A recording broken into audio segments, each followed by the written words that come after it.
paso hasta cierto punto, porque no se logra totalmente, a estos ejercicios de memoria histórica. Por eso hay que dejar preciso ese concepto. Memoria histórica en las últimas décadas, en los documentos de la ONU, en el ámbito académico, en el ámbito de las organizaciones de derechos humanos y progresivamente en ámbitos institucionales de los estados, la memoria histórica está haciendo referencia a mecanismos para rememorar lo sucedido y reemplazar las circunstancias de impunidad frente a graves, masivas y sistemáticas violaciones a los derechos humanos y en caso de que haya conflicto armado, también violaciones al derecho internacional humanitario. Esta es exactamente la situación que ha pasado en Colombia. Llevamos casi 8 décadas de conflictos armados, de violencia política, en arbitrariedades desde el Estado, en arbitrariedades desde otros actores de poder, en arbitrariedades desde paramilitares, desde guerrilla, desde sectores empresariales comprometidos, por ejemplo, con el paramilitarismo, desde ciertos actores comprometidos con redes delincuenciales de alto impacto que tienen poderes de facto, que ejercen coacción y acciones contra la población. Cuando la justicia no es capaz de investigar, de esclarecer lo sucedido y de sancionar, tiene que recurrirse subsidiariamente a los ejercicios de memoria histórica. Ejercicios de memoria histórica que son relatos, son recordatorios de las víctimas de manera individual, familiar o colectiva, son recordatorios de comunidades, son ejercicios de recordatorio, de rememorar, memorizar desde sindicatos, organizaciones comunitarias, organizaciones campesinas, sectores de oposición políticas que han sido victimizados, incluso funcionarios, jueces de la justicia que por hacer su labor proba, con probidad de investigación y sanción son atacados, por ejemplo, por actores del conflicto en aras de tener impunidad frente a sus delitos, etcétera, etcétera. En ello se recurre a eso.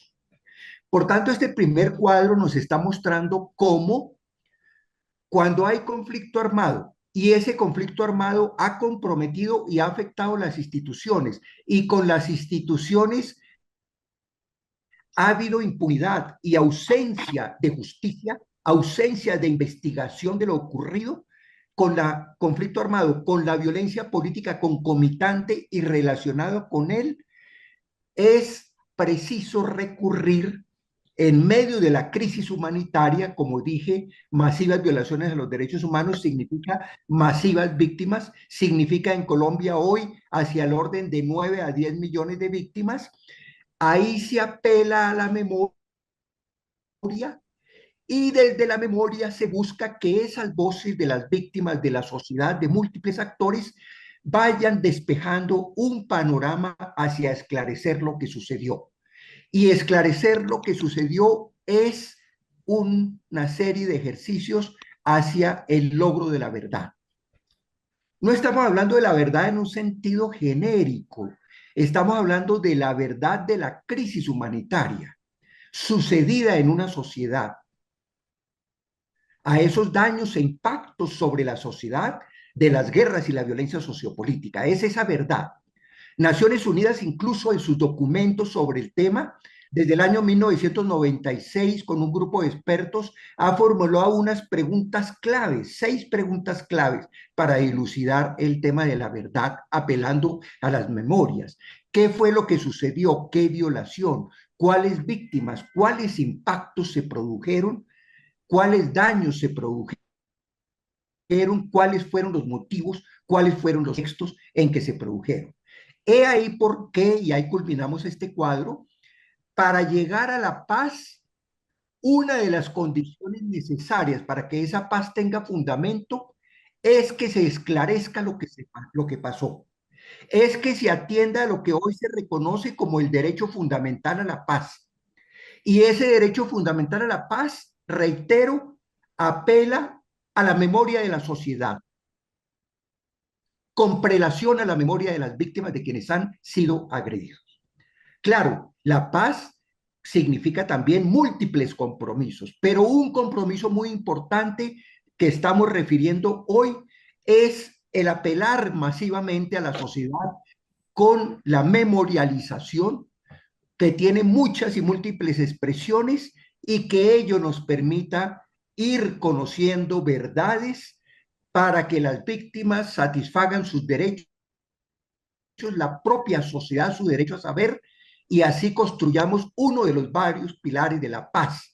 Paz que va a necesitar también medidas sociales, de equidad económica, de libertades políticas, de acatamiento a medidas garantistas del Estado que se inaplican o que se controvierten. Es decir, ya habría una agenda mucho más completa en el tema de la paz. A continuación vienen una serie de cuadros de carácter histórico. Por supuesto que en el tiempo de esta exposición no nos da para agotarlos todos, esta presentación les va a quedar, pero grosso modo sí vamos indicando en un par de minutos sobre cada cuadro.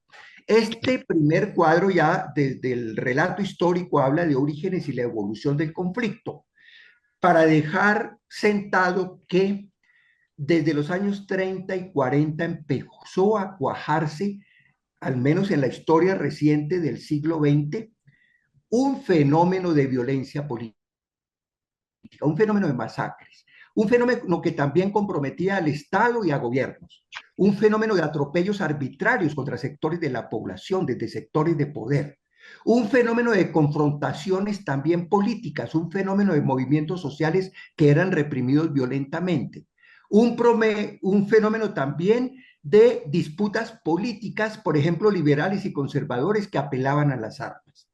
De los 30 a los 40, este fenómeno luego se generaliza y se ha conocido típicamente con el nombre de la violencia, y que tiene como referente el asesinato de Gaitán en 1948.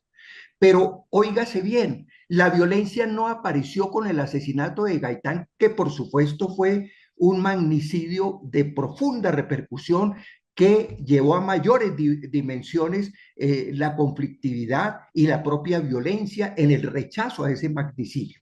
Precisamente Gaitán había sido un hombre de paz, convocó una gran marcha del silencio por la paz, y Gaitán denunciaba cómo de años precedentes y para su presente ya se presentaba una situación de violencia.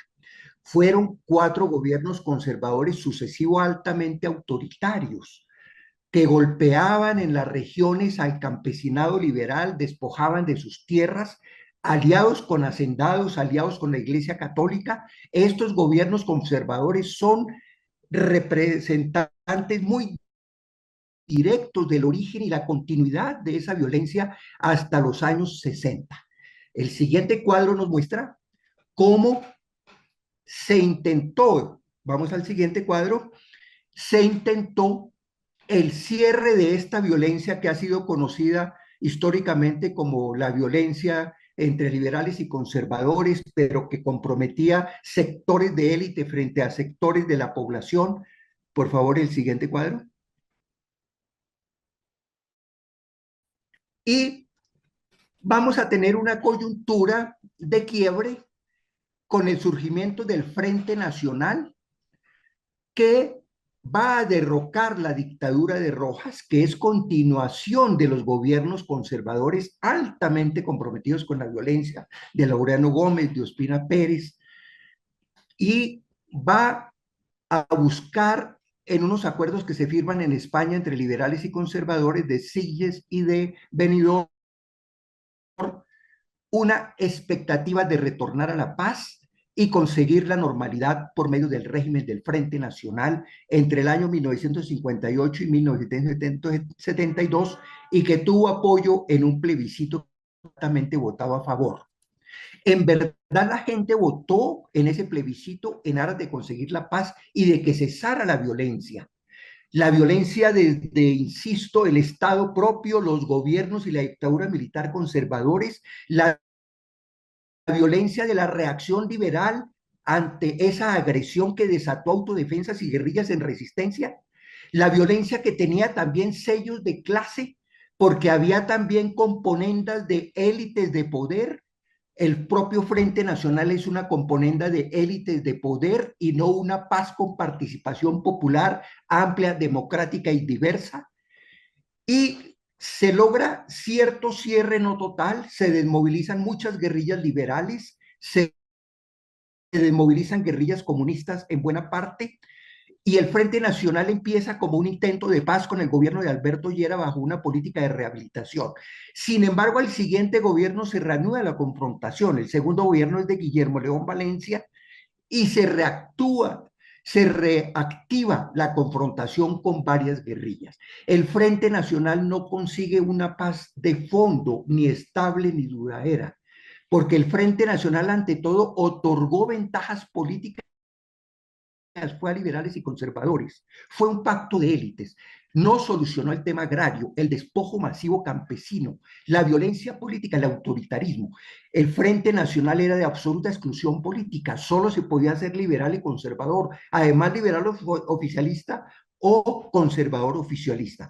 Por eso fue una solución no de fondo, no total, y lo que vino fue otra reactivación de otra nueva expresión de violencia política y de guerra civil que va a ocupar las décadas siguientes y hasta la actualidad entre el Estado y guerrillas liberales, que algunas de ellas adoptan programas y pensamientos revolucionarios y van a dar lugar al conflicto armado más reciente entre el Estado y las guerrillas de las FARC, del ELN, del EPL y del M-19.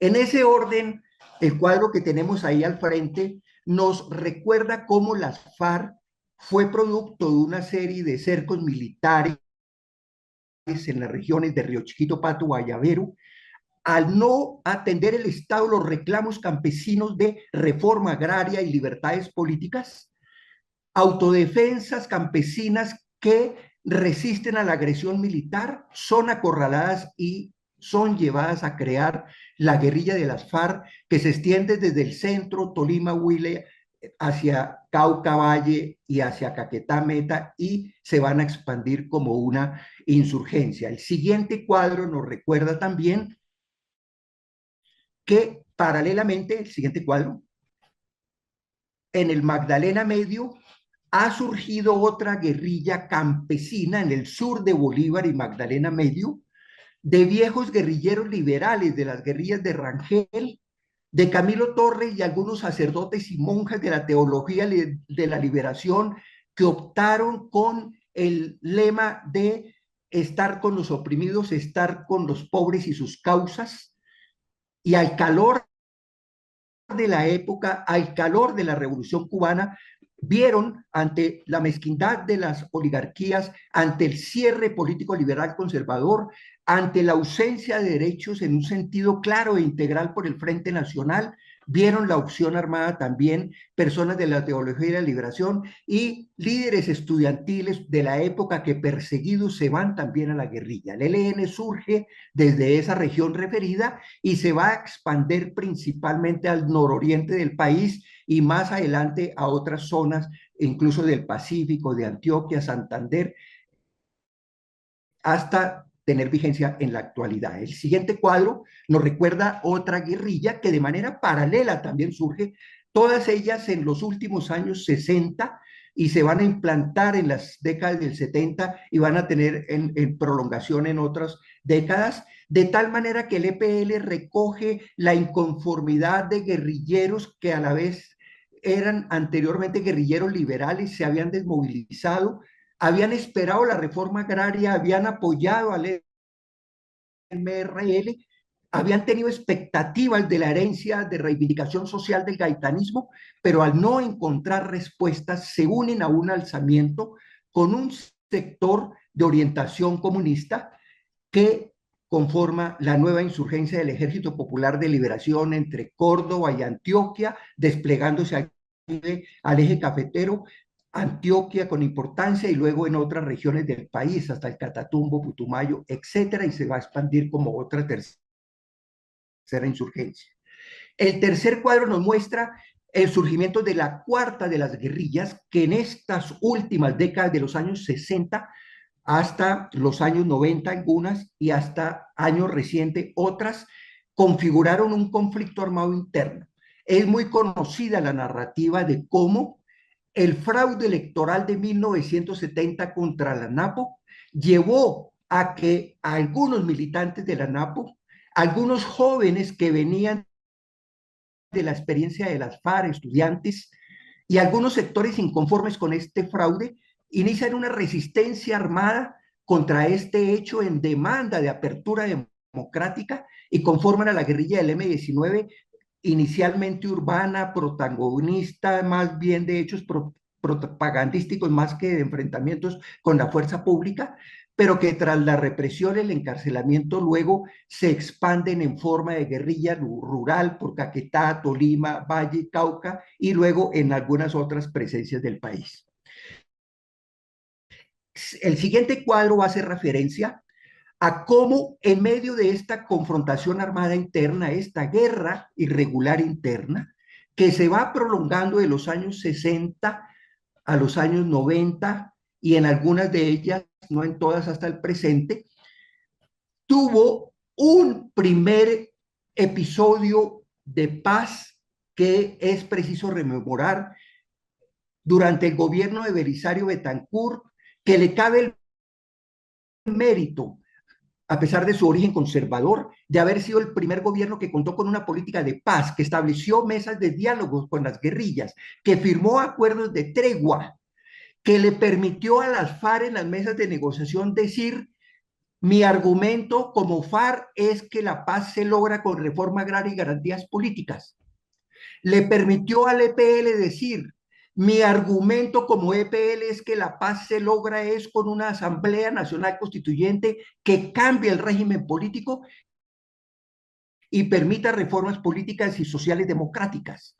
Y le permitió también al M-19 decir: mi apuesta por la paz es que haya un gran diálogo nacional, diálogos regionales y haya rectificaciones democráticas en las instituciones y rectificaciones de equidad social en aras a la igualdad y acceso de derechos en la población y se respeten los derechos humanos. Este fue un primer ensayo hacia la paz de 1984-85, con excepción del ELN, que con desconfianza no negoció, se dan los primeros acuerdos de tregua, de cese al fuego, las primeras verificaciones, los primeros casos, incluso en su momento, de 2000 combatientes, algunos en las cárceles y otros que se acogieron a la amnistía, que pasaron en reintegración a la vida civil. Sin embargo, no se aplicaron la reforma agraria que pedía las FARC, no se convocó la Asamblea Nacional Constituyente que pedía el EPL, no se respetó el diálogo nacional que proponía el M-19 y las agresiones a los campamentos en tregua, el asesinato de voceros nacionales y regionales, los atentados contra ellos y la expresa decisión de las élites, las mayorías liberales y conservadores que gobernaban no solamente desde el Ejecutivo, sino que dominaban el Congreso de la República, lo llevaron a argumentar de que no se justificaban reformas para la paz. Esto, conjugado a las violaciones al cese el fuego, llevan a que este ensayo importante hacia la paz se rompa con el M-19 en el 85, se rompa con el EPL empezando el 86 y se rompa en la segunda mitad del año de 1987 con las FARC y se retornara a las hostilidades. El siguiente cuadro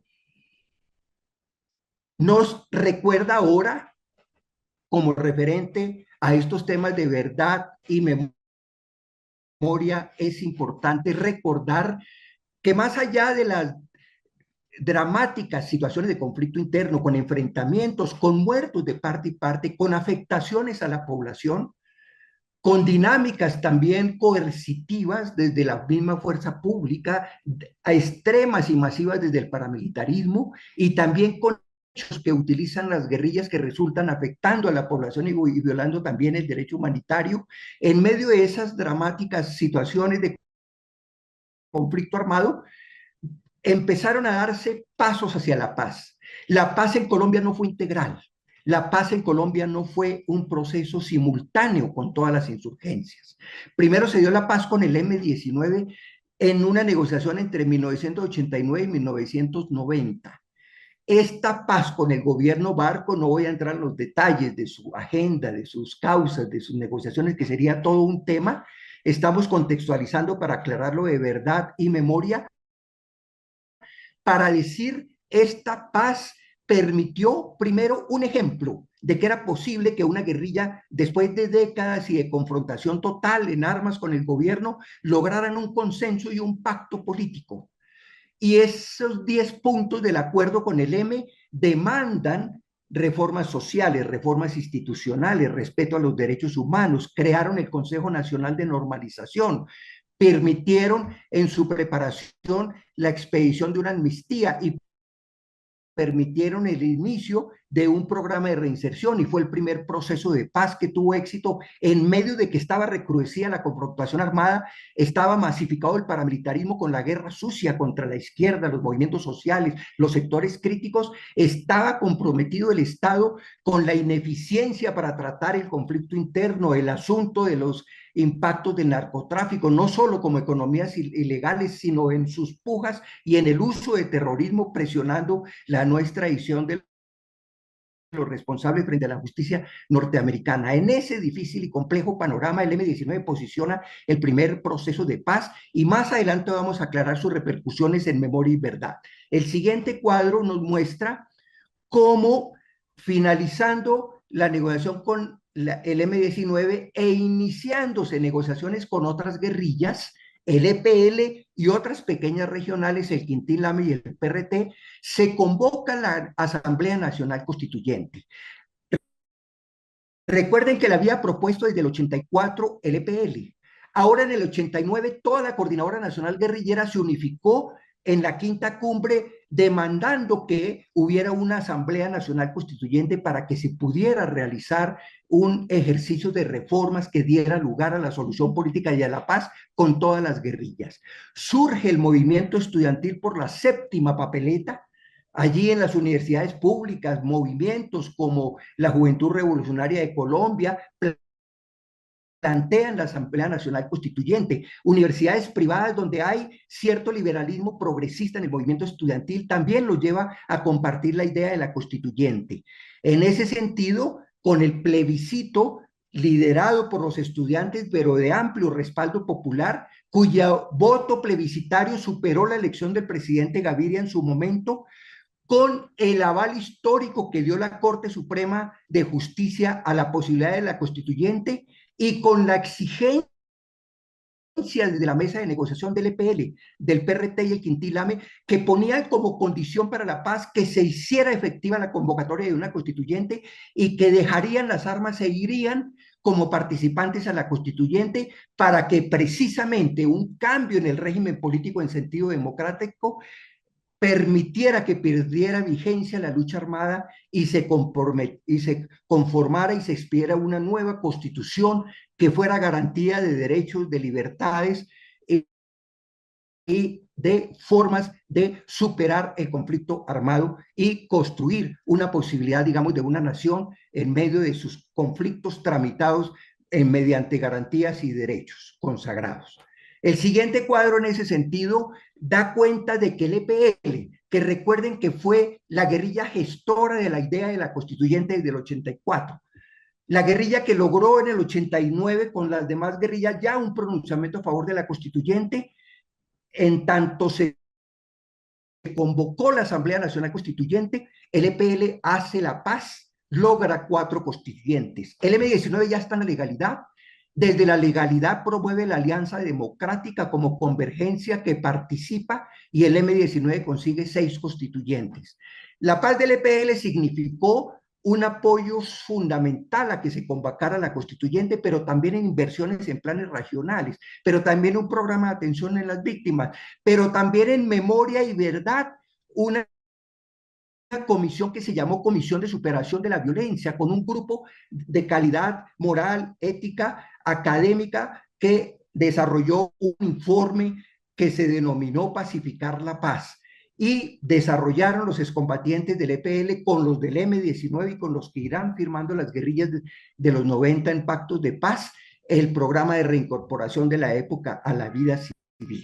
En ese contexto, el siguiente cuadro nos muestra otras fracciones guerrilleras más de carácter regional como el PRT, que era un desprendimiento años atrás del EPL, que tenía influjo importante en los Montes de María, en el campesinado, y cómo también suscriben la paz en el contexto de que se convocó la constituyente y crean en el acuerdo con el PRT una comisión de derechos humanos para toda la costa atlántica, piden que esa comisión esclarezca en todos los municipios y departamentos la problemática humanitaria y así el tema de esclarecimiento de la verdad en torno a graves violaciones permitiera un tratamiento constructivo. Eso está pactado y funcionó una Comisión de Derechos Humanos de la Costa por cierto tiempo.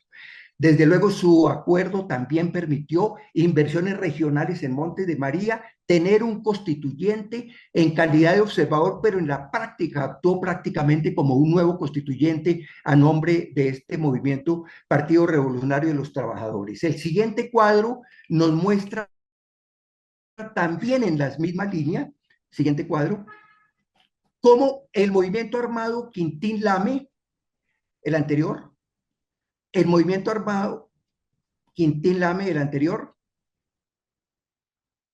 por favor, el siguiente, el siguiente, el siguiente.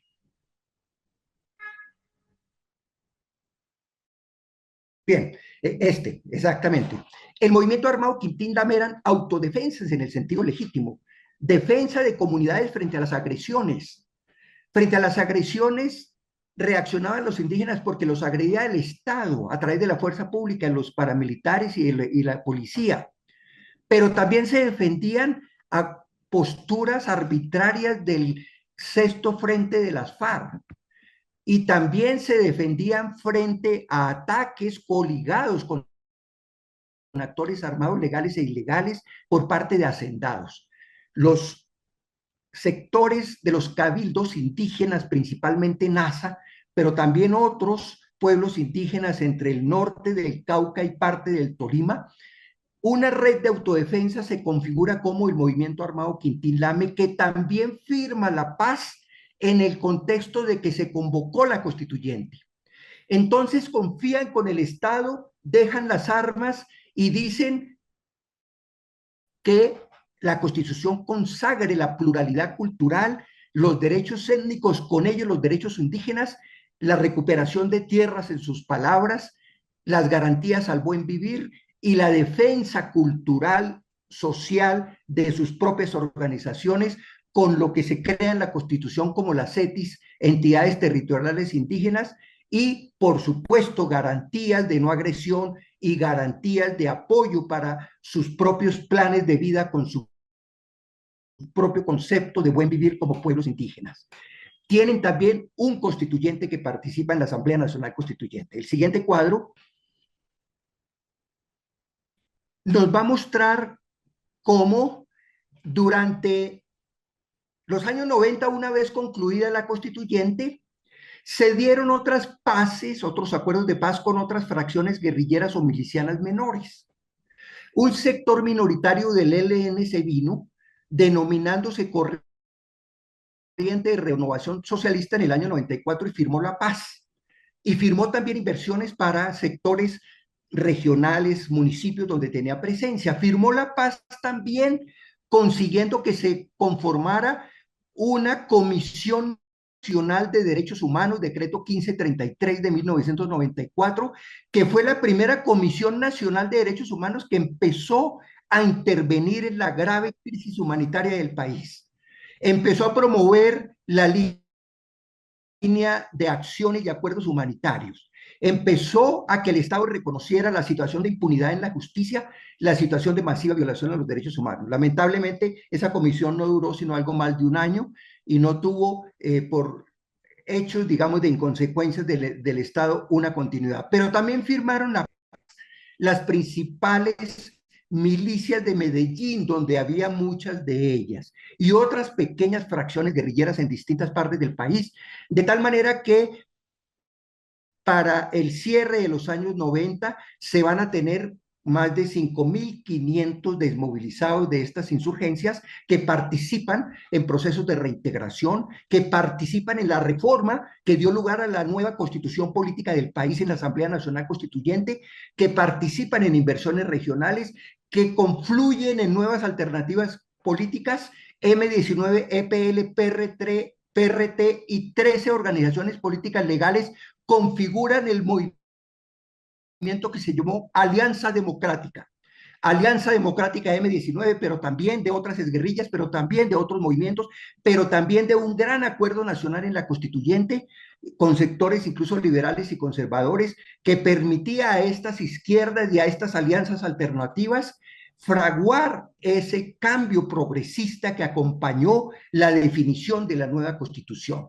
Constitución que fue plural, constitución que fue un ejercicio político, liberales, conservadores, socialistas, ex insurgentes, comunistas, sectores también ambientalistas, aparece la lucha de las feministas, aparecen las negritudes, aparecen los pueblos indígenas étnicos. Esta constitución del 91 fue escenario también de pluralidad religiosa, aparece por primera vez constituyentes reivindicando ser cristianos y rompiendo el monopolio de la Iglesia Católica y planteando en ese sentido una acción política ligada a la libertad de cultos y al pluralismo. Sobra aquí advertir que la Constitución del 91 superó la vieja Constitución del 86 y significó garantías, derechos, democracia directa, formas de participación, crea la Corte Constitucional, crea la Fiscalía, crea la tutela, crea la Corte Constitucional, etcétera, etcétera. Siguiente cuadro nos va a mostrar cómo del otro lado del establecimiento, la contrainsurgencia desde el Estado ha apelado a la promoción del paramilitarismo, que tiene que ver con política de Estado, que tiene que ver con poderes de grandes hacendados en la legalidad y de grandes hacendados en la ilegalidad, entiéndase narcotraficantes, productores y exportadores de cocaína y también de otros productos de economías ilegales. Ese fenómeno complejo que se masificó del paramilitarismo, esa mixtura entre lo legal y lo ilegal, porque se creaban grupos paramilitares en las brigadas militares, actuaban, aunque solapadamente, en coordinación con la fuerza pública, pero también grupos paramilitares que se masificaron por los dineros del narcotráfico, por los grandes hacendados legales e ilegales y en mixtura entre lo legal y lo ilegal. Ese paramilitarismo que fue el principal actor de violencia extrema y de la guerra sucia, del exterminio de la Unión Patriótica, del Frente Popular y de a luchar, del exterminio de miles de sindicalistas, de líderes indígenas y campesinos, del exilio de personas, de periodistas críticos y de voces críticas, lleva a unos niveles de presión internacional e interna para que se supere el fenómeno paramilitar. Se dan los acuerdos de Ralito con las AUC, Agrupación Paramilitar de Presencia Nacional, y se dan las desmovilizaciones no totales, pero importantes, de tal manera que los paramilitares se acogen a la ley 975, que ante crímenes gravísimos que les habían significado entre 40 y 60 años, tienen garantías de 8 a 10 años, a condición de que revelen la verdad, de que hagan ejercicios de memorialización de cara a las víctimas, que relaten, reconozcan y confiesen sus crímenes como un ejercicio de memoria y verdad en el sentido de la justicia transicional que se instala con la ley 975.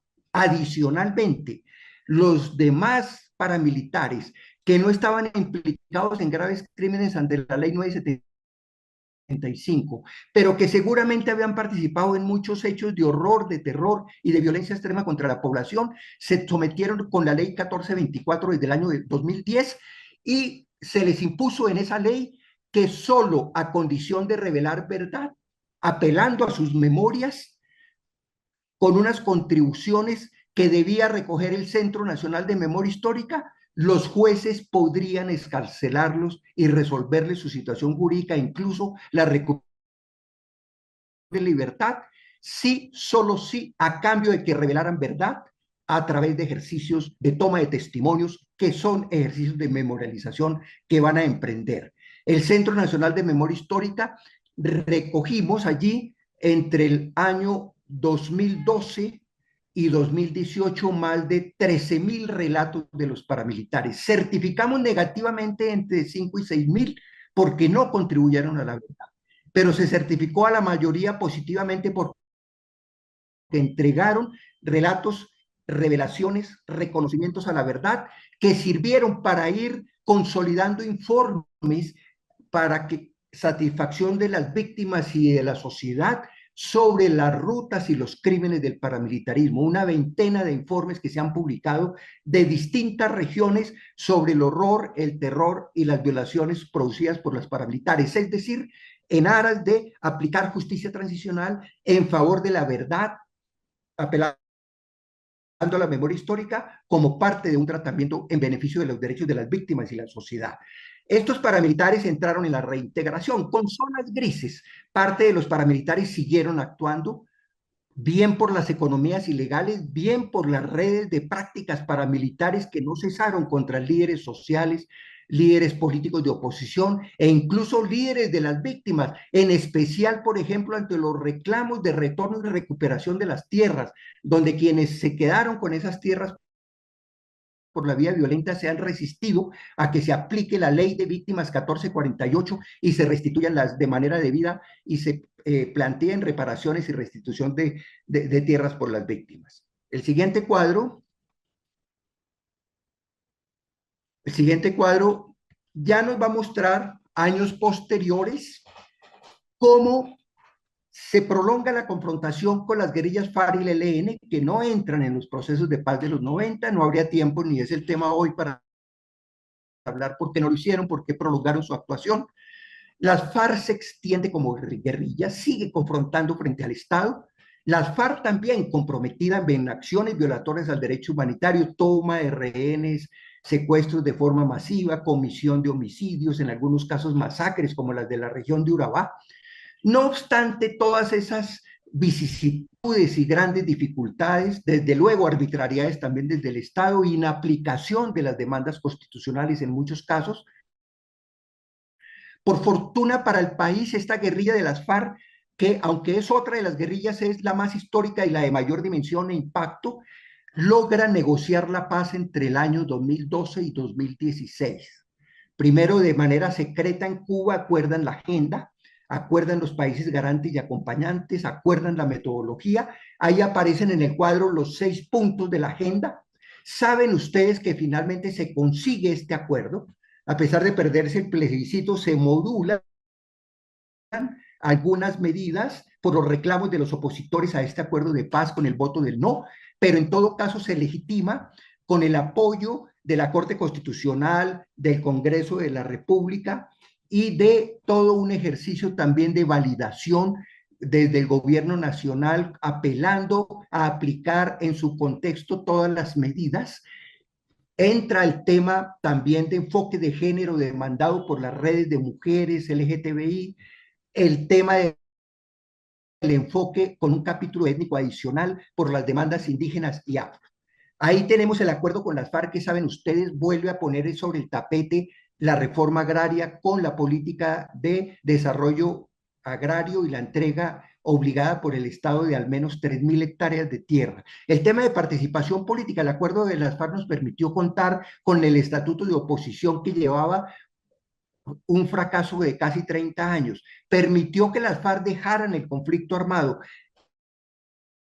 experimenta propuestas internas e internacionales hacia superar el tema de las economías ilícitas, atiende con figuras muy importantes como la JEP, la Comisión de la Verdad, la Unidad de Búsqueda, a las víctimas en su punto 5 y ha contado a alto nivel con mecanismos de verificación en cabeza de las Naciones Unidas de la implementación del acuerdo. No todos los gobiernos han actuado en correspondencia. El pasado gobierno de Iván Duque intentó desmontar parte del acuerdo, desfinanció muchas de sus medidas y fue tenue por exigencias legales y constitucionales, porque parte de este acuerdo tiene marco legal desarrollado y también por presión de la comunidad internacional, incluso presión por la cooperación que brinda económicamente en parte, además del esfuerzo interno, se logró mantener la vigencia del acuerdo de paz, pero hubo una aplicación muy alto del pasado gobierno y el actual gobierno busca recuperarlo. El siguiente cuadro nos muestra cómo con el ELN tenemos la paz pendiente, el único acuerdo de paz que falta con una insurgencia guerrillera. Todas las demás ya hicieron la paz y lo hemos relatado aquí brevemente. Con el ELN se han intentado las paces desde varios gobiernos. Ha habido problemas de parte y parte, no solamente responsabilidad del ELN, también responsabilidad del gobierno, de sus incapacidades e inconsecuencias, incluso de sus negativas. Iván Duque se negó rotundamente, incluso desconoció e intentó sabotear protocolos internacionales y avances internos que se habían logrado desde el gobierno Santos con el ELN. El presidente Petro, a 4 días de gobierno, se va a La Habana, conversa con el gobierno como garante, el cubano conversa con el gobierno noruego como garante, que venían desde la época Santos en esa calidad, conversa con la comisión negociadora del ELN que había quedado estancada en La Habana porque Iván Duque había desechado de plano cualquier avance en proceso de paz y se ha retomado el acuerdo de paz con esta agenda. Esta agenda se ha actualizado y se ha modificado en algunos de sus subtemas, pero básicamente esta agenda que venía desde el gobierno Santos la retoma el gobierno Petro. A hoy hay 6 rondas, a hoy hay más de 20 acuerdos, a hoy están dando un acuerdo de participación de la sociedad, a hoy hay acuerdos del orden humanitario con exigencias. No es fácil ninguna negociación, ninguna de las negociaciones de paz. Ha habido 5 momentos de crisis con esta negociación, pero han predominado los entendimientos y es el único acuerdo de paz que falta para superar la guerra con las insurgencias. Desde luego hay pequeños grupos remanentes que reaparecen incluso con cierta fuerza, como son las disidencias de las FARC, como en su momento hubo disidencia de otras guerrillas. El siguiente cuadro cobra mucha importancia, por favor, el siguiente cuadro, porque nos permite ya en la actualidad decir con este cuadro, el gobierno del presidente Petro busca cerrar todos estos ciclos, rematar la negociación con el ELN que había quedado a mitad de camino con el gobierno Santos, como ya lo narré, implementar con consecuencia la paz firmada con las FARC, que ya narré cómo venía con inconsecuencia del anterior gobierno. Además, conversar con los remanentes o disidencias que quedan, las llamadas Estado Mayor, las llamadas Segunda Marquetalia, con quienes existen mesas de negociación, procesos difíciles, procesos de ruptura. La agrupación Estado Mayor se rompe, un sector viola los acuerdos y el gobierno los rompe en consecuencia, otro sector está en la mesa. La segunda Marquetalia recientemente se instala la mesa y se declara un cese al fuego que se irá implementando y a la vez está la carta de diálogos sociojurídicos con estructuras armadas delincuenciales de alto impacto, como dice la ley, que hacen referencia a los rezagos o herencias paramilitares imbricados con las redes mafiosas. La paz total que pregona el presidente Petro tiene como primer punto, por supuesto, las políticas sociales, las políticas ambientales, las reformas que le sirvan de fundamento y piso a la paz, pero también tiene como fundamento la solución de todas las confrontaciones armadas o redes violentas en el sentido referido. Y este nuestro último cuadro es de mucha importancia. Volvamos al cuadro, porque aquí estoy concluyendo y estoy entregando información que es quizás la más relevante para terminar esta exposición. Es como con la violencia entre liberales y conservadores, con ese precario acuerdo de élite del Frente Nacional, en ese momento hubo un intento de búsqueda de la paz apelando a la verdad y la memoria. Se conformó una comisión para esclarecer las causas del conflicto armado en 1967 57 por decreto. Es decir, en palabras de hoy, en 1957 se instaló una comisión de la verdad. dos generales del ejército, dos generales de la policía, perdón, un general del ejército, un general de la policía, dos liberales, dos conservadores y un cura. Esa comisión fracasó, no hizo su informe, pero el sacerdote Germán Guzmán Campos se alió con el sector académico, Orlando Falborda, que crea el Departamento de Sociología de la Universidad Nacional, Eduardo Maña Luna, un jurista muy destacado de la Universidad Nacional, y publican el libro La violencia en Colombia, que es un ejercicio de memoria de la violencia de los 50. En el acuerdo de paz con el M-19 se acordó una comisión para esclarecer el narcotráfico y el paramilitarismo. Sin embargo, nunca se implementó. Hubo inconsecuencia de los gobiernos, no la implementaron. Y también tal vez del propio M-19 ya en la legalidad, que no pugnó porque se cumpliera esa parte de los acuerdos. Quizás la expectativa siguiente. Con el EPL ya mencioné que en su acuerdo se creó la Comisión de Superación de la Violencia. Allá estuvo el padre Francisco de Ruz, allá estuvo Eduardo Pizarro, allá estuvo otra serie de intelectuales que permitieron entregar un diagnóstico de la violencia y formas de superarla, entregaron capítulos departamentales y entregaron un capítulo étnico con consideración de comunidades a nivel nacional y con recomendaciones para tratar de la violencia. Recuerden que también con el PRT se creó una Comisión de Derechos Humanos en la Costa Atlántica, de esclarecimiento de lo sucedido, de diagnóstico y de medidas de solución. Recuerden que el Quintín Lame indígena, que firma la paz en el Cauca, se une en sus decisiones ya de acuerdo con la Comisión de Superación de la Violencia del EPL e incluyen el tema de las comunidades indígenas y el diagnóstico de los impactos que tenían. También recuerden que la CRS creó la Comisión Nacional de Derechos Humanos, que dinamizó el tema de derechos humanos, el tema de acuerdos y medidas humanitarias y el tema también de poner de presente la necesidad de la verdad y la memoria y de ejercicios que se estimularon. Y a nivel institucional, luego, con la ley de víctimas se crea el Centro Nacional de Memoria Histórica. El Centro Nacional de Memoria Histórica tenemos, porque soy uno de sus directivos, la obligación de promover la memoria histórica como un deber del Estado para que la comunidad, la sociedad, las organizaciones sociales, la ciudadanía en general, cuente con garantías para relatar su memoria en el contexto del conflicto, de la violencia política, de las arbitrariedades de distintos actores. El Centro Nacional tiene la obligación de velar por esas garantías. Y el Centro Nacional de Memoria Histórica sirve de plataforma para que fluyan las verdades de obreros, de campesinos, de sindicalistas, de indígenas, de sectores marginales de las ciudades, de movimientos sociales, de sectores críticos y de todo el que ha sido agredido con graves violaciones a los derechos humanos.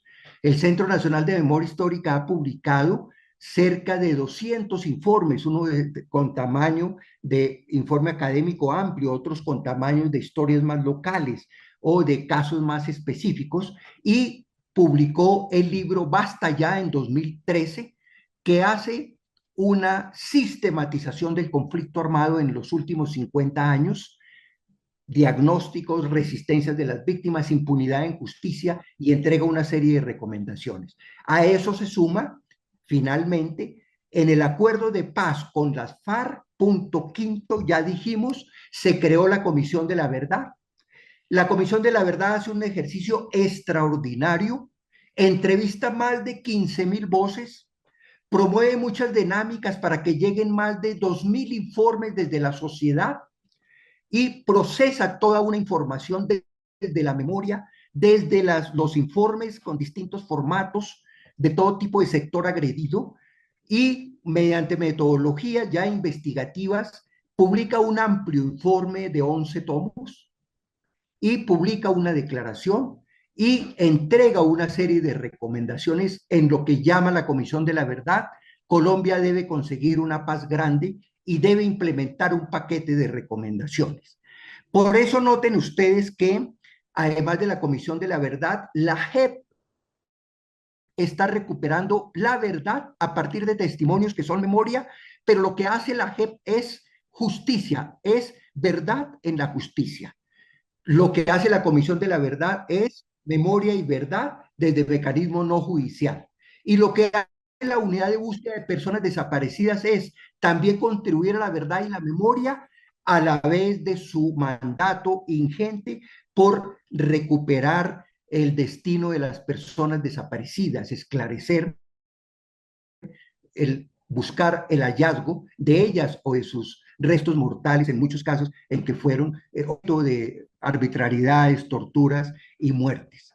Termino en esto diciendo, reafirmo lo iniciado en esta conversación, en mi exposición, diciendo, una paz necesita muchas medidas, necesita una agenda, necesita transformaciones institucionales. Una paz, en resumen, es una recuperación de la democracia.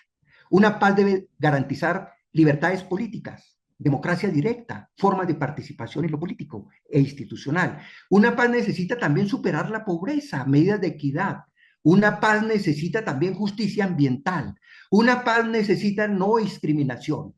Pero una paz necesita también atender las víctimas y con ello recuperar la justicia apelando a la memoria y apelando a la verdad. La verdad, como derecho fundamental, es uno de los bastiones para construir una paz. Ahí al final de este cuadro aparecen unas carátulas de libros donde están primero la violencia en Colombia, las memorias de las violencias de los años 40 y 50, donde están otras carátulas, esa verde y ese que dice el libro negro de la represión, las memorias de las denuncias de la resistencia de las organizaciones de derechos humanos que fueron en ellas desde los años 60, 70, 80 y hasta hoy en medio de riesgos y de falta de garantías, las que han luchado.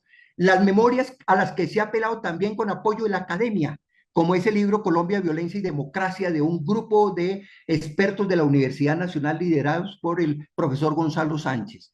Las memorias que han surgido con los procesos de paz, caso de pacificar la paz en el pacto de paz con el EPL y el Quintín Lame. Las memorias desde las ONGs de derechos humanos, como el informe Nunca Más de 16 tomos de una coalición de organizaciones de derechos humanos. Y las memorias gestadas por las propias víctimas, donde han surgido muchos informes, muchas dinámicas. Entre muchos de ellos ahí pongo de presente las memorias de las mesas por la verdad y la reconciliación entre los años 90 y los años 2000 inicios, gracias a la iniciativa de Red de Paz y la Fundación Cultura Democrática. Con esto termino con la idea de que la verdad, apoyada en las memorias múltiples, es un acicate y una condición necesaria para la paz, inscrita en la justicia transicional, pero de cara a que haya una paz coherente, duradera y que se supere la impunidad por las vías de la justicia transicional y de la restitución del derecho a la justicia en el ámbito constitucional y legal. Muchas gracias.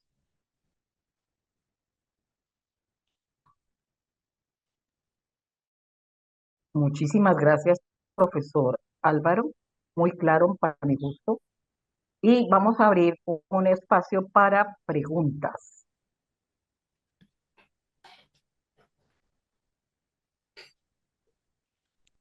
Tiene Jairo levantada la Bedoya.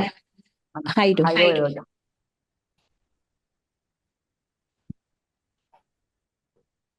Jairo, ¿está allí?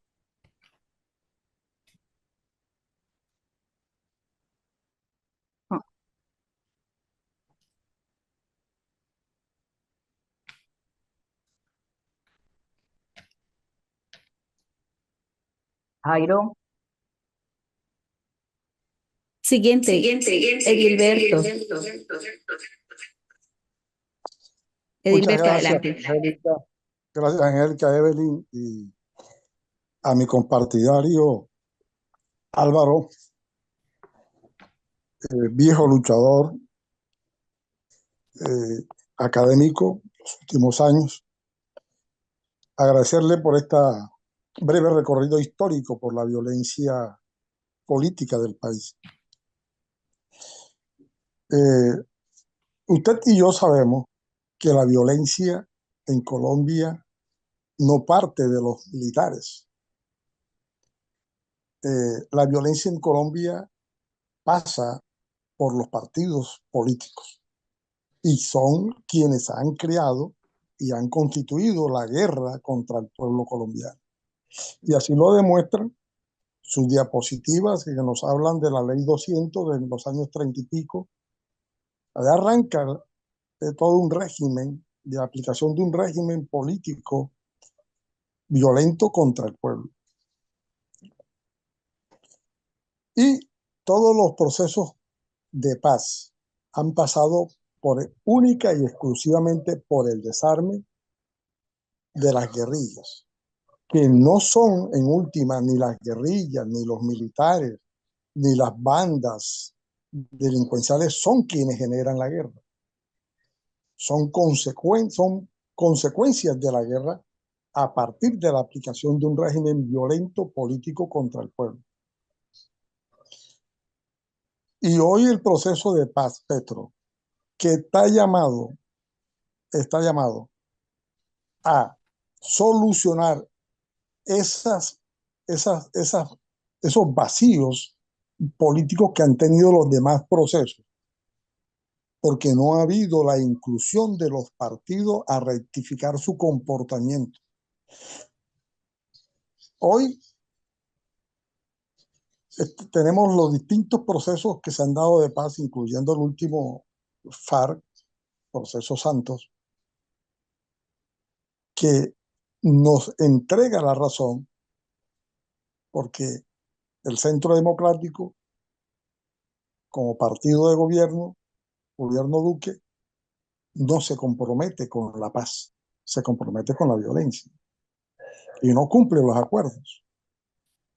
Y hoy, producto de ese accionar político del Centro Democrático, de Cambio Radical, surge el rompimiento de los acuerdos por parte de un sector de la FARC, cabeza de Iván Márquez, Santrich, producto de un accionar maquiavélico desde la Fiscalía de Iván Duque en cabeza del señor Néstor Humberto Martínez. Obliga a romper acuerdos y a crear una nueva disidencia de la FARC. Con esto, ¿qué quiero decirle, compañero Álvaro? Que dentro de nosotros los ML hemos llamado contradicciones capital, trabajo, la contradicción nación, partidos políticos, y la contradicción que tiene que ver con la soberanía nacional y el imperialismo. Eso lo llamamos nosotros en los ML, lo llamamos contradicciones, pero que en la vida real, visto desde la nacencia de las ocurrencias y de las incidencias cotidianas, se llama conflicto. Hay un conflicto entre el capital, representado por quienes son los dueños de los medios de producción, y los obreros, porque hay una andanada de normatividad antilaboral que ha permitido masacrar todo un conjunto de trabajadores, no solamente a base de normatividad, sino también la eliminación física, porque fueron declarados enemigos internos. Existe el conflicto político nacional, partidos-nación, porque existe un régimen político, un régimen de normas que cortan libertades y han cortado libertades políticas y que hoy están vigentes. Y queda el conflicto soberanía, imperialismo, porque nosotros sí es que hemos vivido la injerencia imperialista en nuestro país, y la más clara demostración de injerencia política de nuestro país fue el Plan Colombia. Y la profundización a través del Plan Colombia del narcotráfico, porque no fue la real teoría de la lucha contra la insurgencia.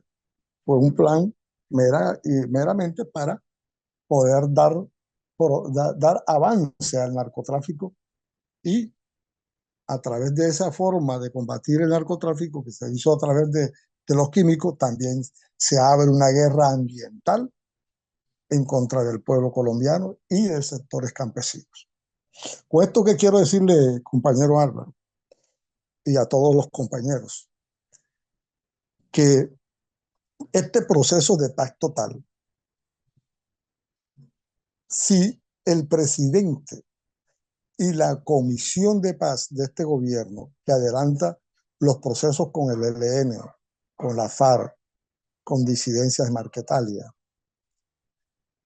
no aborda de manera directa la participación de empresarios, de las corporaciones de los representativos de los empresarios, la ANDI, Penalco, en busca de soluciones para el desmonte de toda la legislación laboral que atenta contra los derechos individuales y colectivos de los trabajadores. Si no hay un compromiso de los partidos en cabeza de sus directores, en cabeza de sicarios como César Gaviria, como Andrés Pastrana, como el mismo presidente Uribe, como el mismo Vargas Lleras, si en cabeza de esos sicarios políticos no hay una posibilidad de rectificar y de anular toda la legislación represiva que existe contra los derechos del pueblo, y si Estados Unidos no se sienta en la mesa a discutir sobre su injerencia y el derecho nuestro a la soberanía, aquí la paz seguirá siendo incierta. Porque a esas mesas les falta esa pata, esos tres elementos. Si bien hay unos planteamientos, hay unas temáticas, unas formas temáticas de abordar en las mesas hacia la participación ciudadana, no hay ese espacio exclusivo para que el obrero, la representatividad de los obreros, discuta con los dueños de los medios de producción que va a ser de la legislación laboral. ¿Cómo actualizamos un código laboral, lo modernizamos a estos tiempos? ¿Cómo transformamos esa legislación? Igualmente el Código Penal. Y ahí viene todo el régimen normativo que existe en contra de los derechos que existen hoy eliminados, las barbaries. ¿Cómo hacemos para que se pueda investigar a fondo a un gobierno como el de genocida, como el de Duque? ¿Cómo hacemos para que esos saldos rojos que tiene la burguesía colombiana puedan salir a flote de verdad? ¿Y cómo aumentamos en el tiempo la funcionalidad de la JEP como un instrumento idóneo para la investigación y para que se reconstruyan todas esas memorias, que son deudas del Estado colombiano desde allá de los años 30 hasta hoy? Porque hoy incluso todavía hay personas que pretenden desconocer masacres, como la masacre de las bananeras. Entonces, para mí, usted que es cercano y tiene la mayor posibilidad de vocería ante este gobierno y las cercanías ideológicas con Oti Patiño y con todos los miembros de esa mesa en representación del gobierno y en las mismas insurgencias del ELN, FARC, creo que cabe la posibilidad de que usted se convierta en un vocero de este pueblo colombiano, transmitiendo este tipo de ideas que nos pueda permitir de manera real poder alcanzar esa anhelada paz que este pueblo colombiano sí necesita. Muchas gracias.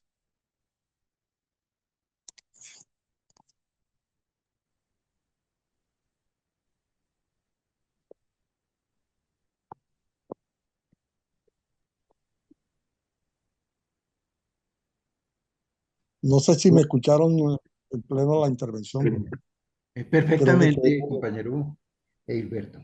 Contreras, gracias por tu intervención. Seguramente seguían otras opiniones, preguntas. Sí, buenas tardes. ¿Me escuchan? Sí, Ernesto. Sí, escuchamos. Gracias, don Álvaro. A felicitar a don Alberto, ya que estamos hablando de memoria histórica. Tengo el conocimiento de una familia en, que en cierto lugar del país, su señor padre, pues por motivos de religiosidad, sufrió sufrió un accidente en un viaje a Chiquinquirá, en el bus en que iba, con unos jueces de la República, año 1974. A raíz de eso, este señor, el abuelo, lo llamaron a testiguar, es un campesino. Él se encontró en medio de dos bandos, los jueces, quienes eran representados por un abogado, y el de la empresa transportadora, que era representado por otro abogado. Entonces, en medio de tantas preguntas, lo hicieron contradecir y terminó injustamente en la cárcel. Aproximadamente estuvo como 4, no recuerdo cuántos años, y sus hijos tuvieron que vender la finca en la cual, de la cual sacaban el sustento para mantener la familia. Eso quedó marcado para esa familia. Enseguida sus hijos tuvieron que salir de ese pueblo vino la violencia del narcotráfico, y obviamente esa familia no quería estar involucrada, entonces le tocó salir para la ciudad, para Bogotá. Eso, eso fue, eso es como una crónica, la crónica de la que habla Gabriel García Márquez. Esta familia tuvo que rebuscarse aquí en la ciudad como pudo. Pues no a las buenas, ¿no? Pero engrosarla, como dicen, las cinturones de miseria aquí en Bogotá. En el transcurso de estos tiempos, los nietos, los padres tuvieron que salir a trabajar y estos nietos quedaban solos en la casa. El menor terminó optado por lo del microtráfico, o sea, víctima, lo, lo, lo, como lo volvieron dependiente de las drogas, y terminó eso fue una problemática tremenda, terminó pues en una noche muerto por un CIV aquí en la ciudad de Kennedy, en el barrio de Kennedy. El otro hermano fue, fue cooptado, no sé por qué, le botaron los documentos, los desaparecieron. Eso fue en el 2006. Lo desaparecieron, no se volvió a hacer nada. También aquí en Kennedy. Esta familia la mamá terminó con cáncer, falleció hace un año. Bueno, en sí. Entonces, esa es más o menos la mitad de esta tragedia. Entonces, uno de los familiares quiere hacer una memoria, escribir un libro. Ese es mi aporte. Muchas gracias. Me hicieron acordar pues de la tragedia de esta familia con la Gracias, Ernesto. presentación. De mi parte agradecería si las otras personas que nos dicen de qué ciudad o de qué región, como no los conozco a todos y a todas, les agradezco. Edilberto Contreras desde La Guajira, ya Ernesto Maecha participé, perdón, sí, de Bogotá.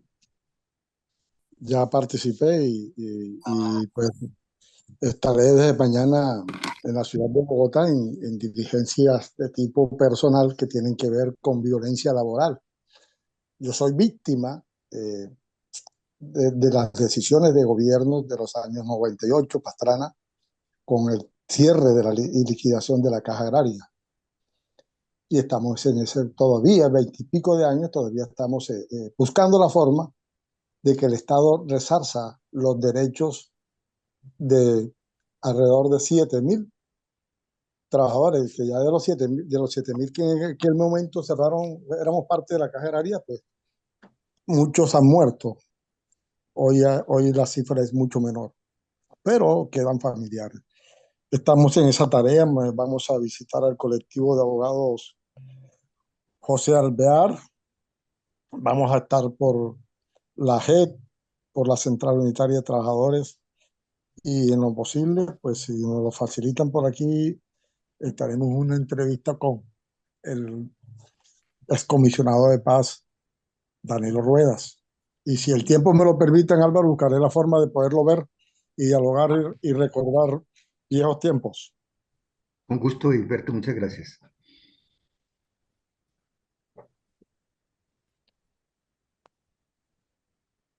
¿Quién tiene más preguntas o intervenciones?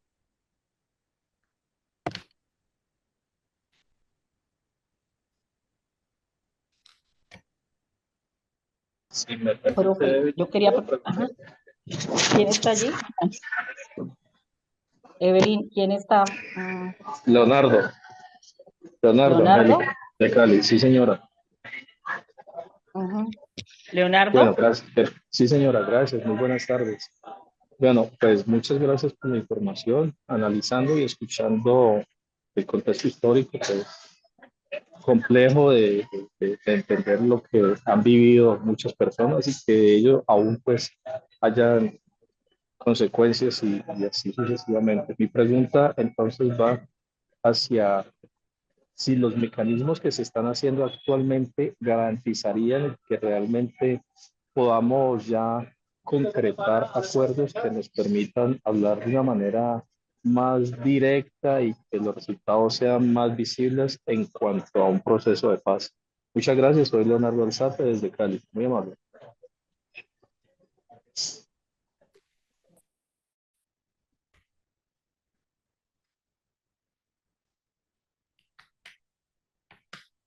¿El profesor quiere ir contestando? Por supuesto, Profesora, si no hay alguna otra pregunta o intervención, si no Yo la quiero hacer hay, una pregunta. Quiero hacer una pregunta. ¿quién eres? Edilberto. Bueno, dale. Cortito para que otros puedan Sí, participar. corta, una pregunta corta, no intervención. ¿Qué opinión le merece al compañero Álvaro el hecho de que en medio de este gobierno progresista y todas las situaciones que se han dado en estos 2 años prácticos, de estos 2 años de gobierno, se pueda desarrollar una Asamblea Nacional del Movimiento Social y Político en miras a poder fortalecer de manera real este gobierno?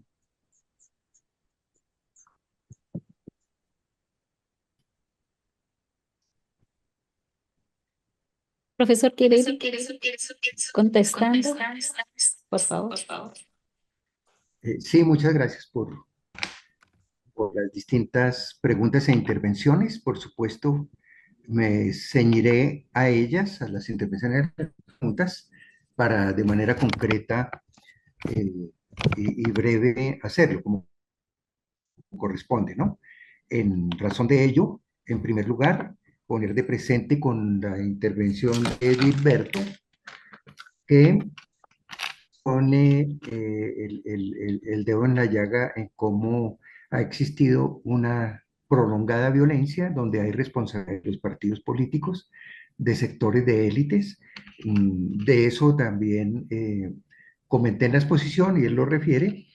Y cuento como anécdota generalmente cuando trabajamos mucho desde el Centro de Memoria o las ONG de Derechos Humanos o desde la academia con, por ejemplo, la fuerza pública y se le señalan con justeza graves violaciones cometidas por la fuerza pública, es muy frecuente que ellos digan, sí, nosotros cometimos esas violaciones, pero había gente detrás, había intereses detrás. Teníamos que resguardar intereses detrás. En el fondo hay una trama de actores. La Comisión de la Verdad en su informe habla de entramado de actores y dice que es un entramado muy complejo. Por ejemplo, en el tema paramilitar, no son solo los grupos armados paramilitares, detrás hay hacendados, detrás hay partidos políticos, obviamente no todos, obviamente en cada región también tiene matices de quienes se metieron y quienes no se metieron.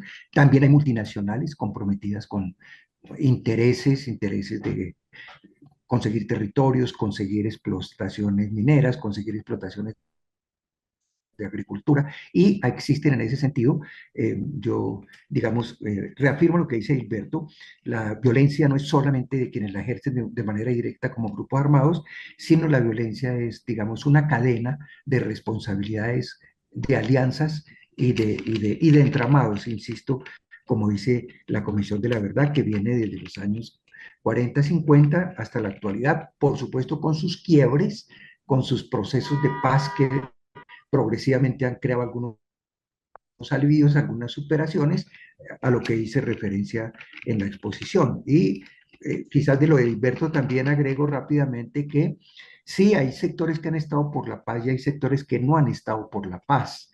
El Centro Democrático ha sido en su línea política abiertamente contrario a las negociaciones y los acuerdos de paz con las guerrillas, se opuso sistemáticamente a que fuera posible el acuerdo de paz con las FARC y lo tenemos, digamos, en descalificación contra la paz total y sus ejercicios, más allá de la complejidad y las propias deficiencias que pueda tener la aplicación de esta política y sus instrumentos. Hay unas posturas que, a la cual también pasó en el curso del desarrollo de este gobierno Cambio Radical y se han mantenido algunos sectores del poder desde ese tipo de posturas, ¿no? Y le agrego a esta primera pregunta y a intervención de Gilberto que también en el campo de los derechos humanos a nivel nacional e internacional y global, ha habido un gran debate en las últimas décadas por la responsabilidad de los empresarios y del propio Estado, ya no solamente por cometer homicidios, masacres, por dejar de hacer, brindar seguridad y garantías y permitir que otros actores terceros, paramilitares, etcétera, lo cometan, sino que también hay responsabilidades directas de las empresas. Fíjese, Alberto, el caso que usted pone en el caso de la Caja Agraria y su liquidación. Hay en teoría de derechos humanos hay un desarrollo importante que es la justiciabilidad de los derechos sociales. Los derechos sociales no deben ser letra muerta. También hay sentencias en derechos sociales. También hay empresas comprometidas en devastación ambiental, en términos absolutamente onerosos para el país, en la explotación de recursos, en términos absolutamente de sobreexplotación, por ejemplo, de la agroindustria. Perdónenme la alusión, pero yo fui uno de los expertos que he acompañado el caso de la Chiquita Brand y le hemos ganado una batalla jurídica ante un tribunal superior del estado de la Florida en Estados Unidos a la Chiquita Brand como corresponsable por la violencia paramilitar que significó miles de muertos en Urabá. Y ustedes saben que este es el primer caso contra una multinacional en el mundo que se resuelve en favor de las víctimas y poniendo de presente jurídicamente su responsabilidad, si sea en términos de organización empresaria del ámbito civil comprometida. La intervención de Ernesto sí, nos plantea un caso y relata un caso, y en eso pone un ejemplo de cómo desde ese caso que hay una víctima y hay despojo del padre de esa víctima, su familia quiere hacer memoria. Y nos muestra esos casos de migración, esos casos de arbitrariedad en la justicia, cómo llevan en cadena otra serie de quebrantos de derechos, en el caso mismo del campesinado, su derecho a la propiedad, a la producción, derecho al bienestar de la familia que pone presente con ese tipo de casos sucedidos, ¿no?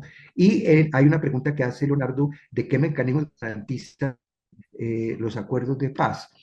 Tenemos en ese sentido una serie de avances que se dieron, especialmente con la actualización de la ley conocida históricamente como la Ley de Orden Público y de Convivencia Ciudadana 418, dando lugar a la Ley 2272, que tiene el diseño en general de todos los mecanismos de los acuerdos de paz con el actual gobierno. Estoy seguro que saldrán otros mecanismos en desarrollo de ese proceso, porque hay un vacío, por ejemplo, con relación a las negociaciones sociojurídicas. Sectores de oposición han impedido que se apruebe una iniciativa legal en favor de los procesos de paz con esas estructuras narcoparamilitares y de delincuencia organizada, pero en el propio desarrollo de los acuerdos siempre surgen nuevos mecanismos de implementación de la paz. Hoy que nos ocupamos del tema de verdad y memoria, en verdad que seguramente, especialmente en la negociación más importante que es la del ELN, saldrán nuevos mecanismos de verdad y memoria que complementen esfuerzos similares. Así como con las FARC salió Comisión de la Verdad, la JEP, la Unidad de Búsqueda, así como con el EPL surgió el caso de la Comisión de Superación de la Violencia, o con la CRS surgió la Comisión Nacional de Derechos Humanos, y otras experiencias que ya narré. Sin duda alguna, con el acuerdo del ELN saldrán otros mecanismos de implementación del acuerdo, otras medidas para reformas de carácter progresista que les sirvan de base a la construcción de la paz, y estoy seguro que saldrán otras medidas para aplicación de medidas en favor de la memoria y la verdad, que no van a desconocer los acumulados que existen, sino que seguramente los irán a enriquecer, y que lo que se puede presupuestar es que esto es resultado de un consenso en la mesa, y un consenso que también irá a hacer uso de esos mecanismos de participación ciudadana que el primer punto del acuerdo ya contempla. Finalmente, vi también que en el chat hay algunos comentarios muy válidos donde alguien afirma que la memoria se liga con la dignidad. En eso lo compartimos plenamente. Cuando en el Centro de Memoria Histórica hicimos el acuerdo, el informe Basta Ya, lo subtitulamos Memoria de Guerra, porque son memorias que reconocen la guerra, la violencia política, sus impactos, pero también el concepto constitucional nuestro de dignidad se asocia a la recuperación y el disfrute de los derechos, derechos de las víctimas y derechos del conjunto de la sociedad, derechos de equidad para que se den la superación también de las violencias estructurales, de inequidad y de discriminación como condiciones necesarias hacia la paz. Agradecerle también a Gina, a Patricia, a otros que han escrito mensajes amables en el chat. Y finalmente, de nuevo, Gilberto nos plantea qué opinión tendría con lo de la propuesta de gobierno, con lo de la Asamblea Nacional Constituyente, o con una amplia convergencia. No es nueva dinámica de recurrir a la Asamblea Nacional Constituyente en resolución de guerras y en resolución de grandes conflictos sociales, ni es exclusividad el caso de Colombia. Ya lo narré con detalle cómo incluso la constituyente, la Asamblea Nacional Constituyente de Colombia, fue propuesta por el EPL, luego acogida por otras guerrillas. Paralelamente surge el movimiento estudiantil de la séptima papeleta, y luego son muchas las organizaciones de derechos humanos y sociales, y poco a poco sectores políticos, porque al principio muchos eran reacios, no solo desde la élite, incluso había sectores de izquierda reacios a una constituyente. Pero una constituyente es algo extraordinario. Tampoco se trata de que haya muchas ni frecuentemente constituyentes. Desde luego, la constituyente del 91 nos dejó una constitución muy sólida en derechos y garantías, pero también ha tenido reformas, pero también merece actualizaciones. En mi opinión personal, no es ya un momento para hacer una Asamblea Nacional Constituyente, pero en el norte de la política, obviamente, una Asamblea Nacional Constituyente hoy es una figura constitucional. La constituyente, el referendo, el plebiscito y la consulta a nivel nacional, departamento municipal, son mecanismos de democracia directa que están plenamente vigentes. El presidente Petro, y luego de la declaración de marzo, donde se entusiasmó y utilizó expresamente el concepto de Asamblea Nacional Constituyente, luego lo matizó el presidente Petro, reconociendo que no era el momento ya para convocar una Asamblea Nacional Constituyente, pero es posible que a futuro se dé una constituyente, tarde o temprano, porque hay algunas de las reformas que van a necesitarse más allá del Congreso, tanto por los rechazos en el Congreso, que eso deben ser superados, ojalá fortaleciendo las bancadas democráticas, como porque algunas reformas inclusive pueden ser de cierto fondo o calado. A mí me parece inclusive valiosa la declaración que ha dado el nuevo ministro del Interior, el ministro Cristo, cuando ha puesto de presente como una Asamblea Nacional Constituyente es ideal, es viable y puede ser favorable cuando responde a un acuerdo nacional. Y este gobierno ha planteado la necesidad de un acuerdo nacional. Y los diversos sectores que hemos estado en el pacto histórico y estamos con estas causas alternativas, tenemos esa mirada. Desde luego que la soberanía reside en el pueblo, ¿no? En la movilización popular, pero son algunos momentos cuando el pueblo se moviliza, posiciona ciertas reformas, bien vía Congreso o bien a futuro vía constituyente, que se hacen mecanismos bien de la democracia delegada en el Congreso o bien de la democracia directa, insisto, vía constituyente, plebiscito, referendo o a través de su ambientación en las mismas consultas populares. Para mí es muy grato compartir este espacio. En la academia llevo más de 30 años, he estado en instituciones de paz y derechos humanos, pero también en plataformas de derechos humanos, pero también con mucho entusiasmo en el pacto histórico y todos sus sectores, con mucha solidaridad, con mucho respeto. Acompañé con los compañeros de Paz con Democracia, de Esperanza Democrática, y a todos ellos, a Colombia Humana, a los compañeros del Partido Verde y a todos quienes confluyen en este valioso esfuerzo pedagógico y escuela. Muchas gracias por esta Una invitación. pregunta última, profe, qué pena, no la lancé antes. Sí. Lo que pasa es que con todo esto que está sucediendo con, digamos, con los medios de comunicación en términos del tratamiento de la verdad con el fenómeno de la posverdad, pero además es que los medios no solamente actúan hoy, sino que vienen y tuvieron una, digamos, una participación en la medida en que tomaron bandos en el conflicto. En el Centro de Memoria Histórica hay algunos estudios sobre ese manejo de medios. Muy pertinente tu pregunta.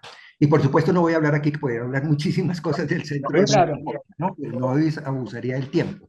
Pero déjeme decir de manera muy resumida que el Centro de Memoria Histórica surgió con mucha vitalidad. Yo estuve por fortuna invitado por el director general ¿Hay Gonzalo alguien? Sánchez los primeros años. Hicimos 58 informes, hicimos el Basta Ya.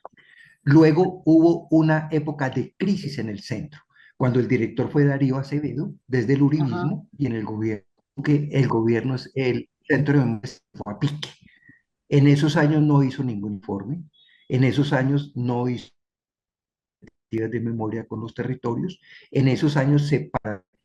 Y ahora, durante este gobierno Petro, volvemos a hacer resurgir de las cenizas al Centro Nacional de Memoria Histórica. Si me pusiera a hablar de toda esa crisis y todo el daño que se le causó, toda esa concepción negacionista y toda esa concepción, digamos, de parálisis e inconsecuencia con el, mucho que decir. Y en concreto de tu pregunta, precisamente yo dirijo el área de construcción de memoria, encargada de realizar los informes, procesos de acompañamiento temporal en los territorios de iniciativas de memoria y responder a decisiones judiciales que nos obligan, internacionales e internas. En lo que tiene que ver con los informes de memoria, el año pasado hicimos 12 investigaciones, por supuesto no habría tiempo de referirlas, Este año estamos haciendo otras nuevas 12 investigaciones, son distintas líneas, ¿no? Investigaciones en favor de la victimización, ponerla de presente de comunidades étnicas, organizaciones sociales, sectores de oposición, formas de victimización, rescatando experiencias de víctimas, etcétera. Una de las 12 investigaciones de este año responde a tu pregunta. Estamos haciendo una investigación que se titula de manera general Medios de comunicación y la verdad, en el contexto desde el año 2002 al año 2018. Para esto hemos establecido una dinámica y de acuerdo de trabajo con la Facultad de Comunicaciones de la Universidad Nacional de Colombia y el Centro Nacional de Memoria Histórica, y estaremos dando los primeros resultados a finales de este año. Los medios de comunicación son un instrumento poderoso, más poderoso en muchos sentidos que los partidos. Crean opinión, y las opiniones y la conciencia pública ha estado atravesada por matrices de memoria contrarias a la paz y contrarias al deseo, digamos, de transformación democrática que se viene gestando. En eso lo estamos haciendo, digamos, con un procedimiento y un mecanismo absolutamente desprevenido de mecanismos de ciencias sociales, de investigación, para poner de presente y, si se quiere, dejar esclarecido el papel de esas matrices de informes, de el alto nivel de concentración y monopolización de los medios y los entrelazamientos internacionales internos, regionales y locales. Estamos trabajando en Bogotá, Medellín, en Cali, en desarrollo. Qué bien. Ahí aparecerá la FLIP y los criticará, pero bueno, de todo pasa. Muchísimas gracias, profesor. Con gusto. ¿Hay alguna pregunta? ¿Todavía alguna cosa? Cortico, porque ya Sí, creo que... sí, compañera Evelyn, Yo, quisiera ay, sí, aló. discúlpeme. Darío, ¿quieres? Eh, sí, estoy en el uso de la palabra. Sí, Darío. Bueno, sí, muy bien. Profesor, quiero hacerle como una síntesis de, Hay como un micrófono de una abierto. tesis que manejo yo, producto de más de 50 años de participar en diversos niveles de la lucha política y también armada. Y es lo siguiente, como resultado de una cantidad de confrontaciones armadas y guerras civiles que terminaron, por decir así, con la llamada Guerra de los 1000 días, el pueblo colombiano fue acumulando una carga preinsurreccional que se hizo más evidente a partir del asesinato de Jorge Eliezer Gaitán. Bien sabemos que después de todo ese proceso violento, el pueblo, a través de las guerrillas liberales, logró ubicarse en una posición militar privilegiada y de caras a un avance y en la toma del poder. Vino todo ese proceso de engaño del golpe de Estado de Rojas Pinilla y todos sabemos en qué terminó ese proceso de paz. Luego cruzamos toda la década de los 60 y de los 70, y ahí es donde vemos cómo los volcanes de ese espíritu o de ese estado preinsurreccional que trae el pueblo colombiano en esa memoria histórica comienza a brotar y se materializa. Y se materializa con 5, 6, 7, 8 organizaciones político-militares contra el Estado colombiano. La última de las cuales fue en aparecer fue el M-19. Ahora, yo analizo la situación actual como precisamente ese estado preinsurreccional del pueblo colombiano está vigente, está vigente frente a una derecha que está haciendo todos los esfuerzos posibles desde muchos ángulos para recuperar el poder. y uno de ellos en la ventanilla de oportunidades que tiene es el golpe blando, pero también el golpe duro, el derrocamiento abierto. Viene trabajando en la parte institucional para bloquear a nuestro gobierno, viene trabajando terriblemente en la parte mediática, que es la más potente de todas, viene trabajando en la parte económica, porque los poderes económicos están trabajando hacia una estrategia de acumular la crisis que ellos nos quieren acumular y que necesitan acumular, y viene la parte armada. Recientemente nuestro prestigioso periodista Gonzalo Guillén muestra claramente, dice que tiene pruebas que toda esa cadena de actos terroristas en el sur del país, ustedes deben saberlo, ya deben de haberse informado, provienen de organizaciones de militares en el retiro con el apoyo de la extrema derecha y de empresarios. Entonces, yo opino que es menester que el pueblo eh, esté latente en ese estado preinsurreccional y desde esa perspectiva comience a organizarse frente a la visible actitud guerrerista, porque es una actitud guerrerista, porque nos quedaríamos aquí horas analizando históricamente por qué han optado por la guerra y por qué optarían ahora por la guerra, y lo vemos claramente como a través de todos sus líderes, por decir así, naturales en los partidos, en los congresos y en otros sectores sociales, apuntan contra la guerra, quieren volver quieren volver la paz, trizas, todo este proceso tan grande que usted, que las personas que hay ahí, que los académicos, que los pensadores, que los activistas, que el gobierno queremos sacar adelante para poder encarrilar al país. Ahora, yo opino que precisamente se trata de eso. Deme el último minuto. La derecha quiere trasladar esa carga preinsurreccional que el pueblo le tiene encima, trasladársela a través de todas estas crisis que van a generar, trasladársela directamente a las espaldas de Gustavo Petro y a las espaldas de nuestro gobierno para generar las condiciones de darnos el golpe de Estado, y que ya nuestro presidente nos lo dijo, si logran llegar al poder vamos a ver la repetición, porque es lo último del proceso que nosotros llevamos: verdad, reparación y la no repetición. Volveríamos a ver la repetición y ya nos lo dijeron 3 o 4 veces peor. Total, que yo no es que yo sea de una línea dura, sino que enfrento esa realidad. Y como tal, yo trabajo en el plano que ustedes están trabajando, pero también con un ojo abierto y con una mano lista y alzada para defendernos de ese ataque y de esa derecha. Y es que no nos van a decir que somos guerreristas, que somos violentos o que somos polarizadores. Ya todo eso lo ha generado los gobiernos anteriores, los regímenes anteriores, todo ese proceso. Así que tenemos que estar alerta y listos en este sentido y en esta dirección. Profesor, sea usted tan amable y dígame unas palabras en su sapiencia de mis criterios.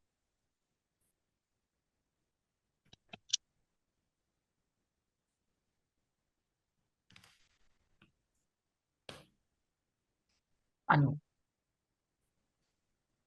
Yo creo que el profesor se despedía. No, Sí, señor, él está allí.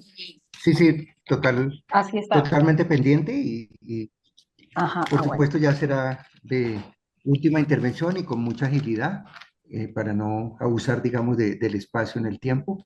Hay unas preguntas en el chat Sí, de gente que ya no ha sé, podido hablar. Él ya las miró, él ya las Y, miró, y las he súper mirado, chévere. ya las, Tenemos todo el tiempo para ya las revisé y voy a escucharlo. referirme rápidamente.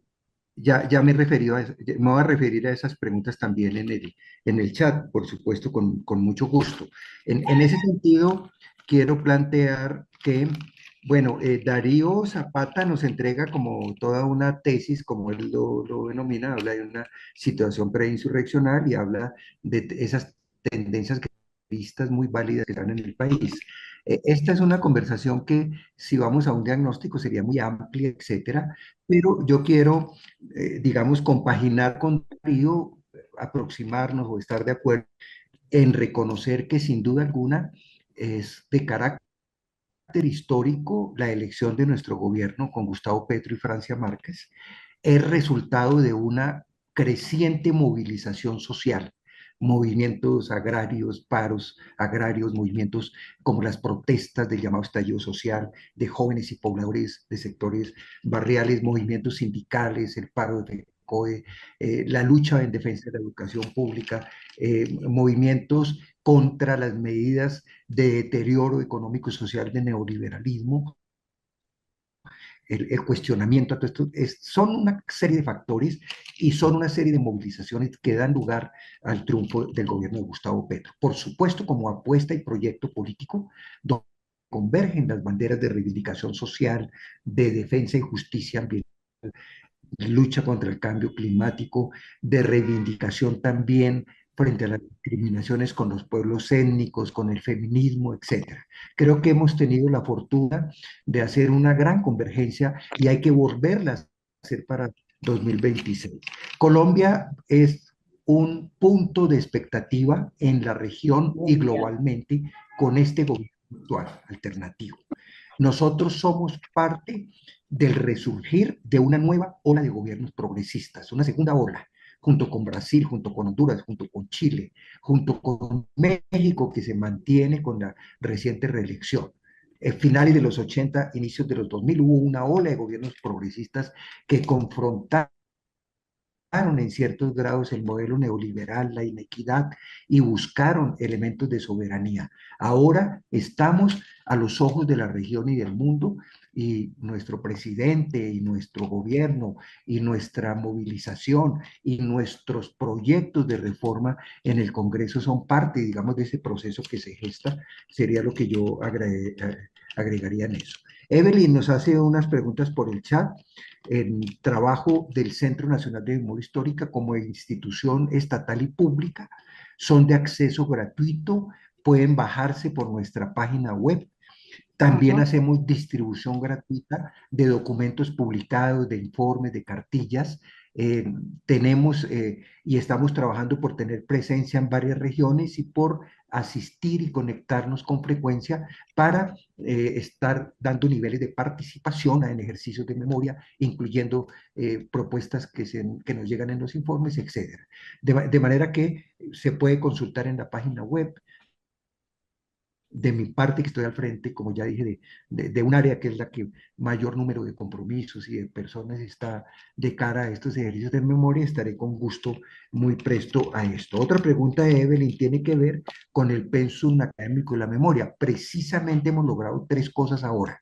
Uno, estamos avanzando con el Ministerio de Educación para incluir vía política pública, puede dar lugar a un decreto, puede dar lugar a un documento de política pública educativa y está inscrito en el proyecto de reforma educativa posicionar el tema de la verdad, la memoria, la comprensión del conflicto y la construcción de la paz.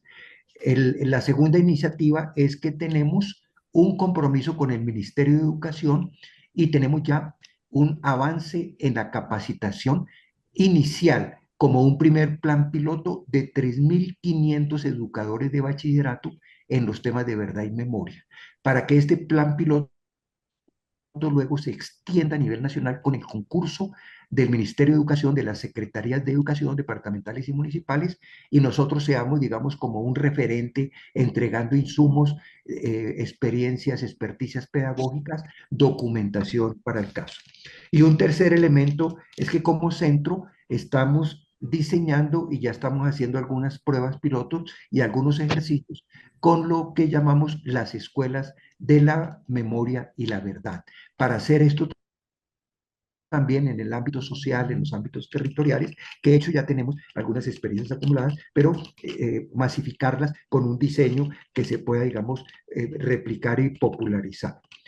Hay otra pregunta también de Saúl Ignacio Peláez con relación a la memoria histórica y hacia en general su implantación y su desarrollo histórico. Es un comentario, digamos, que se compagina y lo agradezco con los esfuerzos que estamos haciendo desde el Estado como promoción y desde la sociedad como realización y como libre ejercicio. Desde el Estado, digamos, tenemos el deber de la memoria y desde la sociedad debe ser un hecho contingente.